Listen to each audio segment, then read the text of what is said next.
आरती और आप एक बार आ गए। देखिए हमारे 3 तो एमपी जी। हमारे कांग्रेस के जो एमएलए भी रहे थे 15-20 साल तक, वो एमपी बन गए। और एक जुबेर साहब जिनका व्यक्तित्व बहुत बड़ा था, सब 36 कौमों में लोकप्रिय थे, वो मालिक के प्यारे हो गए, चले गए दुनिया छोड़ करके। तो ऐसे में हमें सेकंड लाइन तैयार करनी थी और हमारे एमपीओ की अभिशंसा का भी हमें ख्याल रखना था। लेकिन झुंझुनू और देवली उनियारा में निर्दलीय खड़े हुए, बीजेपी ने फंडिंग की, माहौल खराब किया, थप्पड़ भी मारी, पता नहीं क्या क्या किया, और उसकी वजह से हम ये चुनाव नहीं जीत पाए, झुंझुनू देवली उनियारा वगैरह। लेकिन ये सरकार जो है ये खुश हो रही है 5 सीटों की बात करके।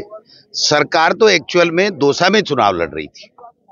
मुख्यमंत्री जी का 3 बार आना, रोड शो करना, पैदल चलना, किरोड़ी जी का 3 महीने से वहां लगे रहना, तमाम 24 के 24 मंत्री वहां जाना, साम दाम दंड भेद बूथ कैप्चर वगैरह करना, उसके बावजूद भी वहां पर 2300 वोटों से हमारा एक एससी समाज का, कांग्रेस का कार्यकर्ता वहां चुनाव जीता है। तो मैं समझता हूं कि सरकार को ज्यादा इसमें खुश होने की बात नहीं है। हम आत्म मंथन करेंगे, पूरी रिपोर्टें लेंगे, संगठन को और मजबूत करेंगे, और आने वाले समय में जब विधानसभा की बात हो, चाहे सड़क की बात हो, हम इस सरकार को गलत नीतियों के कारण से जो जनता को परेशानियां हो रही हैं, उनमें इस सरकार को घेरने का काम करेंगे। जो योजनाएं हमारी सरकार की लागू की हुई थी, जनहितैषी योजनाएं थी, उनको इन्होंने बंद कर दिया। उसमें भी इनको राजस्थान की विधानसभा में सवाल उठाएंगे, मजबूर करेंगे कि वापस जनहितैषी योजनाएं के वो लागू करें। और निश्चित रूप से एक आशाजनक परिणाम नहीं रहे, लेकिन हम इससे निराश नहीं हैं। उपचुनाव में जब पिछली बार हमारी सरकार थी तो 9 में से 1 ही बीजेपी जीती थी, बाकी सारे के सारे एक संयुक्त उनका गठबंधन था, बाकी 7 सीटें कांग्रेस ने जीती थी। तो जब सरकार होता है तो लोगों की एक बात होती है कि इन्हीं से काम है, इन्हीं से विकास के काम है, इन्हीं से ट्रांसफर है, तो थोड़ा फर्क पड़ जाता है।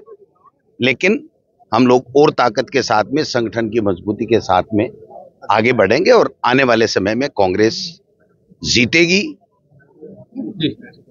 आज पूरा संगठन एक साथ नजर आया है जूली के जन्मदिन पर। देखिए, सार्वजनिक जीवन में रहने वाले किसी भी व्यक्ति का जीवन उसके खुद के परिवार के लिए नहीं होता है, आम जनता के लिए होता है। और वो स्वयं जन्मदिन नहीं मनाता है, उनके कार्यकर्ता, उनके प्रशंसक, जिन लोगों की उन्होंने मदद की है, वो सब लोग एक खुशी जाहिर करते हैं, जिससे उस काम करने वाले व्यक्ति को एक नई ऊर्जा मिलती है, एक नए संकल्प के साथ में वो आगे बढ़ता है। आज जूली साहब के जो जन्मदिन के ऊपर सब लोग, एमएलए, विधायक, पूर्व विधायक, हमारे भंवर साहब, हमारे तमाम सारे के सारे लोग, कार्यकर्ता पूरे प्रदेश से आए हैं, संगठन के लोग भी आए हैं, विधायक लोग भी आए हैं।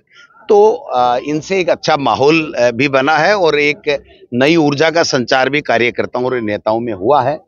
और इससे हमें एक और ताकत मिली है कि हमारा कार्यकर्ता आज भी इस भारतीय जनता पार्टी की गलत नीतियों के खिलाफ आज भी सीना तान करके खड़ा है। इस ऊर्जा को हम बनाए रखेंगे और आगे विधानसभा में, सड़क और सदन दोनों जगह हम इस बीजेपी को गलत, जो जन विरोधी नीतियां हैं, उनके खिलाफ हम खड़े रहेंगे। सर, एक आखिरी सवाल, संभल के बाद में अब अजमेर में भी ऐसा ही एक मामला उठ रहा है, दरगाह में जिस तरीके से मंदिर का मामला है, कैसे देख रहे हैं? इनके पास और कुछ है ही नहीं। ईडी, सीबीआई, इनकम टैक्स का दुरुपयोग, धार्मिक ध्रुवीकरण, आपने देखा होगा रामगढ़ में उपचुनाव में किस प्रकार से ध्रुवीकरण किया।